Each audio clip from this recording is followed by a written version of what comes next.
So hello বন্ধুরা, এইমাত্র কাঁচরাপাড়ায় গেছিলাম। কাঁচরাপাড়া থেকে আসলাম, ওখানে কিছুই ভিডিও করা হয়নি। আমার ছেলেটা যে এত দুষ্টু, এত বদমাশি করে। হ্যাঁ পাপা, দেখো তো তুমি কি কিনলা, দেখে না। দেখো, ও যতবার যাবে কাঁচরাপাড়া ততবার এইসব গাড়ি এগুলো কিনতে থাকবে। ওর যে কি ভালো লাগে কিনতে। আর ওই যে আমার বোন এদিকে দেখছে কি কি নিয়ে এসছি। ও গেছিল, তো দেখা দেখা কি কিনি। ঘড়িটা নিয়ে এসছি, ঘড়িটা দেখা, ঘড়িটা খোল। এটা আমার ঘড়িটা আমাদের বছরের শেষে ঘড়িটা খারাপ হয়ে গেছে, তো ওর জন্য ভাবলাম যে একটা ঘড়ি কিনে আনা যাক।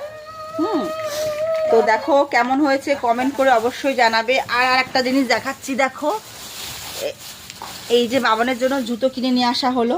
গাইস দেখো, ওর জুতো কিনতে গিয়ে আমাদের পাক্কা 1.5 ঘন্টা সময় লেগেছে, বিশ্বাস করবে না। আমার তো